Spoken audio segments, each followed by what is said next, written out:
This morning, we are taking a look at artificial intelligence and its role in healthcare. More than 60% of Canadian adults struggle to understand and act on health information that's provided to them. I have been one of those people. Our next guest is on a mission to help educate when it comes to AI and how it can be helpful on your next medical visit. Shania Bopa is joining us now with more on how to make AI work for you. Great to have you. Thanks for having me, Kelsey. Okay, so you believe AI can be used to improve conversations, specifically around women's health. How does this work? Excellent question. I think that women have been underrepresented in scientific literature. And so feeling empowered at your next doctor's visit is my top priority. So I think AI can do three things. One, help you clarify your concerns. Two, empower you with up-to-date scientific literature. And three, help you in your actual doctor's appointment. You know, let's say you're prescribed a new birth control pill, but you're hesitant, you're nervous, and you don't know what to say. Before your next follow-up, ask your co-pilot if you can generate some questions to ask your doctor with your concerns. Maybe you're a visual learner. Have a pros and cons table generated with all the different options that are available to you, and maybe share your direct lived experience and how that lived experience is going to shape your decision-making. All of these tools can really empower you at your visits. And Copilot being your AI tool. Yes. Yeah, you mentioned off camera to me, talking to it like it's your best friend can really help it frame things in your words that then you can use. You could literally print it off and read it at your next appointment. Exactly, and I think our biggest hesitation nowadays is that AI just gives us too much information and it's hard to decipher what's right.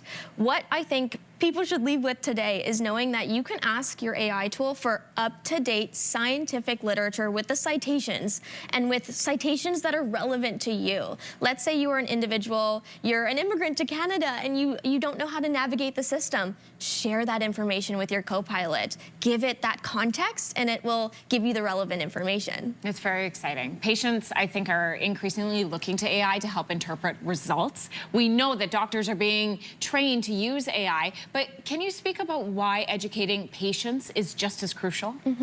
The health literacy gap still exists, even with more accessibility to tools like AI. And so with that health literacy gap that still exists, we need patients to feel like AI is a tool for them, rather something that is going to distract them from the actual diagnosis at hand. And so patients need to use AI as a self-advocacy tool, as a tool to equip you with that confidence and that encouragement that you can ask the questions, you can get the answers, you can ask for the follow-up, and the AI tool is that best friend in your pocket to support you. I'd love to dive more into how artificial intelligence can really help serve those underserved communities. How can it be helpful?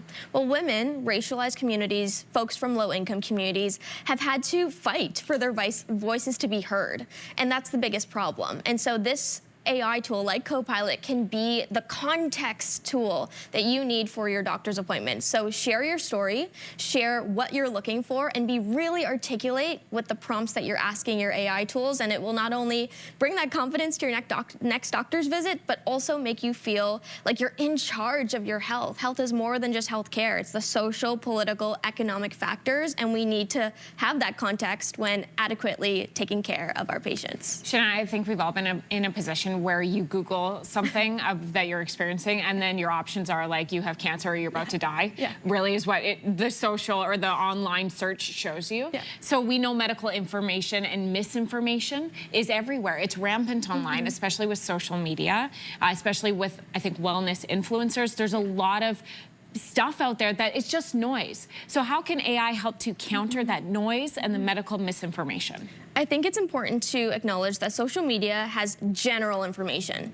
You are on your own health journey. There is no one online that is going to have that same lived experience as you. And so sharing your lived experience with your AI tools so it knows the context, it knows the social, political, economic factors that are affecting you before it's sharing information to you can be empowering and you can trust it. And again, I think the difference with AI versus social media is you can ask for scientific literature. You can ask for the citations. You can ask for the data that will not only empower you at your next visit, but help you feel more trusting in that patient-physician relationship. And I love so much that you've emphasized this is a tool when you are on your health journey. It is not the stop. It is not the end point. It is something you use as you move forward. It is not Dr. Google, it is not Dr. AI, it is a tool like your best friend that's in your pocket at your next doctor's visit. So great to have you on the show this morning, Shania. Thank you. Thank you for having me. If you like that video, make sure to subscribe to the Your Morning YouTube feed, where you can find all kinds of new content posted every weekday morning.